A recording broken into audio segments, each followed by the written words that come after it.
अब हम बात करेंगे विजन एंड परसेप्शन एरर के बारे में। विजन एंड परसेप्शन एरर हमारा नेक्स्ट टॉपिक है और इस टॉपिक के अंदर मेनली हम बात करेंगे कि विजन और परसेप्शन एरर, विजन क्या होता है और परसेप्शन एरर्स क्या होती है।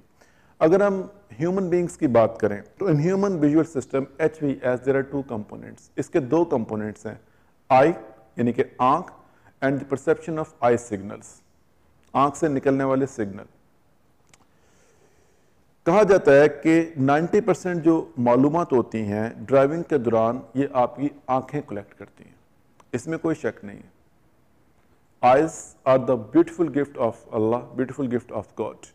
और ये आंखें जहाँ पर और बहुत सारी चीज़ों में हमें हेल्प करती हैं, इसी तरह हमारी ड्राइविंग के दौरान हर चीज़ को देखने में हमारी हेल्प करती हैं। अदर सेंसेस जैसे कि सुनना, टच करना, महसूस करना, बैलेंस करना, स्मेल करना हमें बाकी की इंफॉर्मेशन प्रोवाइड करते हैं। इसकी मिसाल हम ऐसे लेते हैं कि जैसे टच के बारे में मैं आपको एक्सप्लेन करता हूं कि अगर आपने अपने हाथ स्टीयरिंग पे ऊपर रखे हुए हैं और आपकी टचिंग की जो एबिलिटीज़ हैं बिल्कुल प्रॉपर वर्किंग कंडीशन में है, आपको कोई प्रॉब्लम नहीं है, तो अगर आपके स्टीयरिंग के अंदर कुछ भी किसी किस्म की थरथराहट पैदा होती है, कुछ उसके अंदर वाइब्रेशन आती है, आपके हैंड इसको फील कर सकते हैं। आपकी ब्रेक लेदर में, ब्रेक शूज़ के अंदर अगर प्रॉब्लम हो गई है, ब्रेक डिस्क के अंदर प्रॉब्लम हो गई है, तो जैसे आप ब्रेक यूज़ करते हैं तो आपके जो ब्रेक की जो एक अबनॉर्मल थरथराहट होती है वो आपके पाँव को फील होती है। तो ये सारी चीज़ें ड्राइविंग से रिलेट करती हैं। तो इसीलिए कहते हैं कि फिजिकली एंड मेंटली हमें पूरी तरह फिट होना चाहिए ड्राइविंग करने के लिए। If the driver is not paying attention, his brain will not perceive the lines and shape from his eyes, which causes perception error. अगर ड्राइवर रोड के ऊपर पूरी तरह तवज्जो नहीं देता, फोकस नहीं करता, तो उसका ब्रेन इंफॉर्मेशन लेना बंद कर देता है। अगर ब्रेन इंफॉर्मेशन लेना बंद कर देगा तो आइज को प्रॉपर सिग्नल देना भी बंद कर देगा। याद रखें कि क्विक ग्लैंस में not provide the full visual information, therefore always take time to observe and anticipate the hazard properly on the road. इसकी एक बड़ी सिंपल सी एग्जांपल है और इसके लिए कुछ वीडियोस भी अक्सर YouTube पे हम लोगों ने देखी हैं। जस्ट सोचिए कि आप एक टी जंक्शन की तरफ जा रहे हैं। अब टी जंक्शन के बारे में आप सबको इन्फॉर्मेशन है क्योंकि टी जंक्शन के बारे में हमने डिटेल में बात की है कि टी जंक्शन क्या होता है। टी जंक्शन हम उस रोड को कहते हैं जहाँ पर आपका रोड ख़त्म हो जाता है और आप स्ट्रेट नहीं जा सकते, आप राइट या लेफ्ट जा सकते हैं। फर्ज करें कि आप इस टी जंक्शन से लेफ्ट जाना चाह रहे हैं। जैसे आप टी जंक्शन पे पहुंचे, आपने अपनी गाड़ी स्टॉप की, आपने एक बार राइट देखा, एक बार लेफ्ट देखा और आपने रोड के ऊपर प्रोसीड कर दिया। लेकिन ये इनफ नहीं होता। इसकी वजह यह है कि आप जैसे ही रोड पे आके रुके, आपने टी जंक्शन पे आके गाड़ी को रोका, आपने राइट चेक किया, लेफ्ट चेक किया, तो उस वक्त अगर रोड पे कोई ट्रक है, कोई बड़ी गाड़ी है, तो आप फौरन उसको देखेंगे। बट उस वक्त अगर उसके साथ कोई बाइक है, कोई साइकिलिस्ट है या कोई छोटी गाड़ी है, तो आप उसको फौरन नहीं देख पाएंगे क्योंकि आपका जो ब्रेन है ये फौरन बिगर ऑब्जेक्ट्स को, चमकदार चीज़ों को और बड़ी चीज़ों को फौरन कैप्चर करेगा। आपकी आइज फौरन उसको कैप्चर करेंगे, लेकिन उसके साथ जो छोटा ऑब्जेक्ट है, जो बाइक है या साइकिल है, आपकी आइज उसको फौरन नहीं देखेंगी, आपका ब्रेन उसको फौरन कैप्चर नहीं करेगा। इसलिए ज़रूरी है कि आप वहाँ पर पहुँच के अगर आपने लेफ्ट जाना है तो आप पहले लेफ्ट देखें क्योंकि आपके लिए जो ट्रैफिक आ रही है वो लेफ्ट से आ रही है। पहले आप लेफ्ट देखें, फिर उसके बाद राइट देखें, फिर निकलने से पहले एक बार दोबारा लेफ्ट में चेक करें, रिकन्फर्म करें कि सिचुएशन सेफ है, उसके बाद आप रोड पे जाइए। ऐसा करने से आप रोड के ऊपर क्लियर पिक्चर देख सकते हैं और कंप्लीट पिक्चर देख सकते हैं। यहां पर हम बात करेंगे रिएक्शन डिस्टेंस के बारे में। रिएक्शन डिस्टेंस क्या होता है? Reaction distance is the distance the vehicle travel from the point where the driver realizes the need to brake till the begins to apply the brake. Driving के दौरान road के ऊपर आपके सामने कोई एनिमल आ गया। जैसे आपने एनिमल को देखा, आपने महसूस किया कि अब आपको ब्रेक की ज़रूरत है, तो वो माइंड में वो ख्याल आने के बाद जितना टाइम आप एक्सीलेटर से लेके अपने पाँव को लेके ब्रेक पे जाने तक यूज़ करते हैं, ये आपका परसेप्शन, ये आपका रिएक्शन डिस्टेंस है। इसके बाद हम बात करते हैं रिएक्शन टाइम के बारे में। जैसे आपके ब्रेन ने ये रियलाइज़ किया कि आपको ब्रेक की ज़रूरत है, आपने एक्सीलेटर से पाँव उठाया और एक्सीलेटर से पाँव उठा के आप ब्रेक तक लेके गए, ये आपका रिएक्शन टाइम है। तो जितना टाइम आपके पाँव ने एक्सीलेटर से ब्रेक पे जाने तक लिया है, ये आपका रिएक्शन टाइम है। इसके बाद आता है stopping distance of a vehicle. Brake को फुली दबाने के बाद, जब भी आपने ब्रेक को पूरी तरह दबा दिया, अब आपकी गाड़ी ने जितना डिस्टेंस कवर किया रुकने तक, ये आपका स्टॉपिंग डिस्टेंस है या आपका ब्रेकिंग डिस्टेंस है। स्टॉपिंग डिस्टेंस जो है वो दो चीजों के ऊपर होता है, एक होता है रिएक्शन डिस्टेंस, एक होता है braking distance.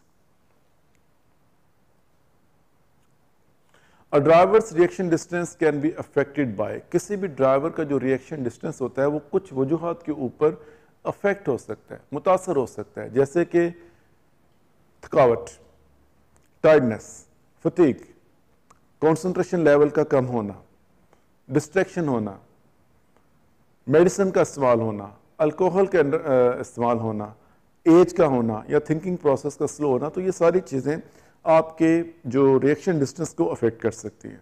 If a driver is not active, the perception and reaction time can increase up to 3 to 4 second. याद रखें कि अगर एक ड्राइवर एक्टिव नहीं है तो उसका परसेप्शन और जो रिएक्शन टाइम होता है वो 3 से 4 सेकंड तक इंक्रीज हो सकता है। 3 से 4 सेकंड तक इंक्रीज होने का मतलब ये है कि आपने जो भी हैजर्ड देखा, जो भी आपने खतरा देखा रोड के ऊपर, आपने उसको प्रॉपरली रिस्पॉन्ड नहीं किया। Braking distance is the distance the vehicle travel from the point where the driver starts to press the brake pedal till the vehicle comes to a complete halt. Braking distance उस distance को कहते हैं कि जब आपने break दबाई और break दबाने के बाद, याद रखें कि कभी भी ब्रेक दबाने के बाद गाड़ी फौरन नहीं रुकती।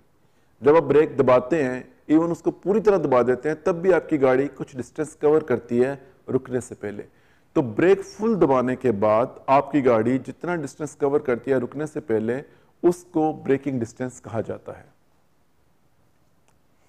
ब्रेकिंग डिस्टेंस भी अफेक्ट हो सकता है कुछ वजूहात की बिना पे। सबसे पहले द व्हीकल, ये ब्रेकिंग डिस्टेंस गाड़ी के ऊपर भी डिपेंड करता है, मेनली उसकी स्पीड के ऊपर, उसके डायमेंशन के ऊपर, उसके वजन के ऊपर, उसकी परफॉर्मेंस के ऊपर, उसकी ब्रेक एंड टायर की कंडीशन के ऊपर।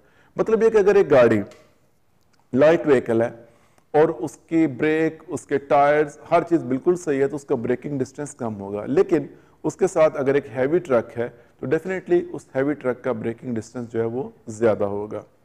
Surface of the road, road का सरफेस, अगर रोड बहुत अच्छा है, प्रॉपर टार्मेक रोड है, तो ब्रेकिंग डिस्टेंस कम होगा। लेकिन अगर ये स्लिपरी रोड है, रोड के ऊपर पानी है, ऑयल है, लूज टिपिंग्स हैं, तो ब्रेकिंग डिस्टेंस बढ़ जाएगा।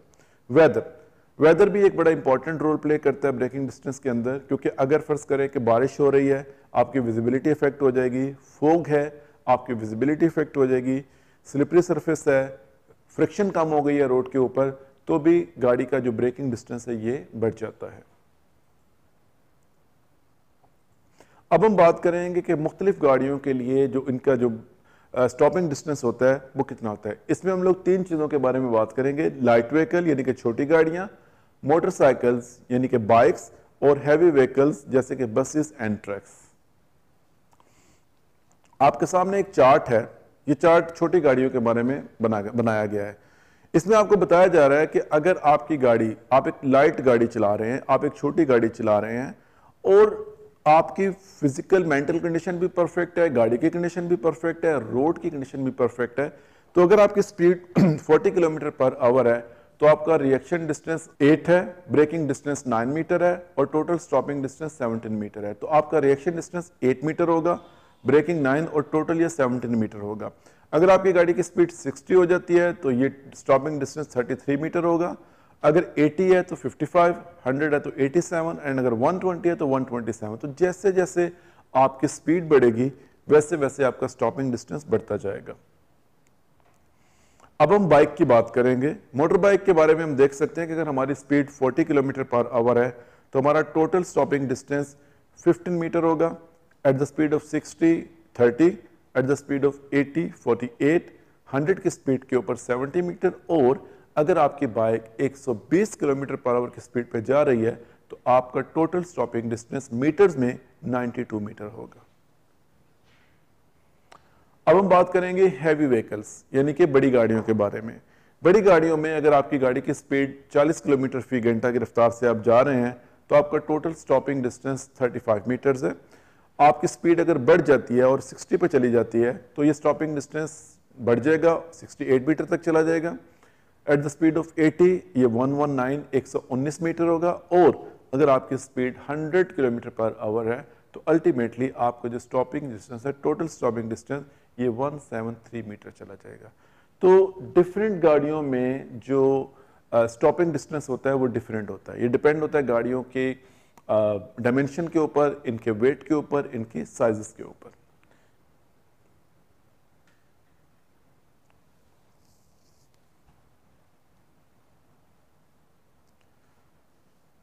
देखिए कैसे ये एक्सीडेंट हुआ, गाड़ी प्रॉपर रुकी नहीं है और उसने दूसरी गाड़ी को हिट किया। यहां पर देखिए, एक्सीडेंट तो फ्रिक्शन ऑफ सेकंड्स में होते हैं, और जब होते हैं तो फिर आपके पास अपने आप को बचाने के लिए टाइम नहीं होता। Study says that 90% of all road accident could have been avoided if the driver had reacted just 1 second earlier. मतलब कि 90% एक्सीडेंट्स जो हैं वो बचाए जा सकते हैं अगर ड्राइवर सिर्फ 1 सेकंड पहले रिएक्ट कर ले। यानी कि अगर ड्राइवर ने अभी इस वक्त रिएक्शन देना था, अगर वो 1 सेकंड पहले रिएक्शन दे दे तो डेफिनेटली वो उस एक्सीडेंट से अपने आप को बचा सकता है।